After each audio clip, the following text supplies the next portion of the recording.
2004 पेक्षा कदाचित कमी मिळालं. 2014 सालामध्ये सुद्धा आपण पाहिलं चारही पक्ष वेगवेगळे लढले. आम्ही तर त्यावेळेला भारतीय जनता पक्षाला पाठिंबा दिलाच. प्रफुल्ल भाईंनी राष्ट्रीय सरचिटणीस म्हणून पाठिंबा जाहीर केला. मी प्रदेशाध्यक्ष म्हणून त्यांच्या बाजूला उभा होतो. आम्ही सर्वजण होतो. भुजबळ साहेब पण त्याला होते. निवडणुकीचे निकाल महाराष्ट्रातले हाती येत होते, परंतु पूर्णपणाने निकाल हाती यायच्या अगोदरच भारतीय जनता पक्षाला आम्ही बाहेरून पाठिंबा 2014 सालामध्ये दिला.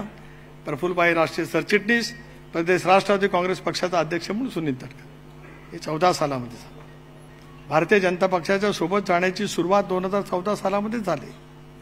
त्याच्या आधी मला आठवतंय 2009 सालामध्ये शिवसेनेबरोबर जावं की काय याची सुद्धा चर्चा त्या कालावधीमध्ये सुरू होती.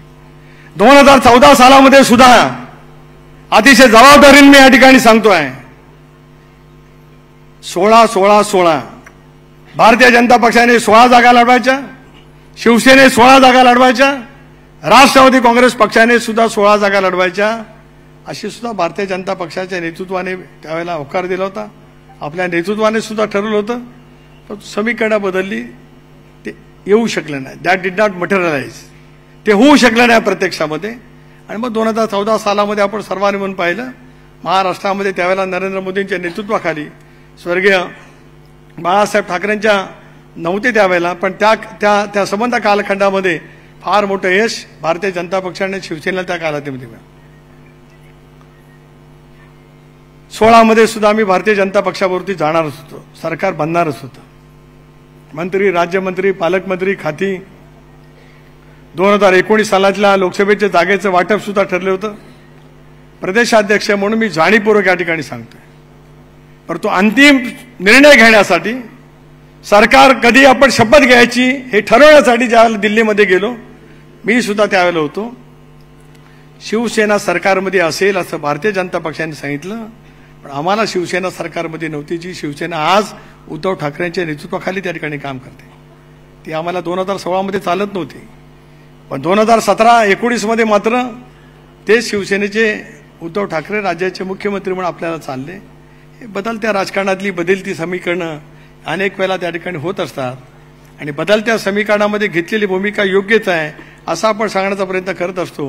अजितदादांनी, प्रफुल्ल पटेलांनी, छगन भुजबळांनी मात्र घेतलेली भूमिका, जी स्वर्गीय चव्हाण साहेबांच्या विचारधारावरती आधारित असलेली भूमिका, बहुजनांच्या हितासाठी राष्ट्रीय प्रवाहामध्ये तुम्ही सहभागी झालं पाहिजे.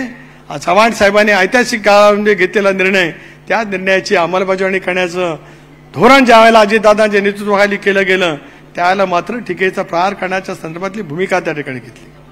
नाही होऊ शकलं 2017 मध्ये. 19 मध्ये तर नंतर राष्ट्रपती राजवट सुद्धा जी काही या राज्यामध्ये लागली, ते राष्ट्रवादी काँग्रेस पक्षाला भारतीय जनता पक्षाबरोबर सरकारमध्ये सहभागी व्हायचं होतं. रवींद्रजी, माझं प्रत्येक वाक्य खरं आहे.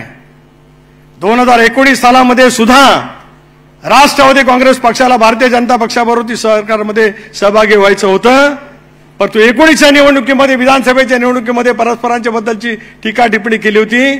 लगेच सरकारमध्ये सहभागी झाले असतो तर जनतेने आमच्यावरती टीका केली असती.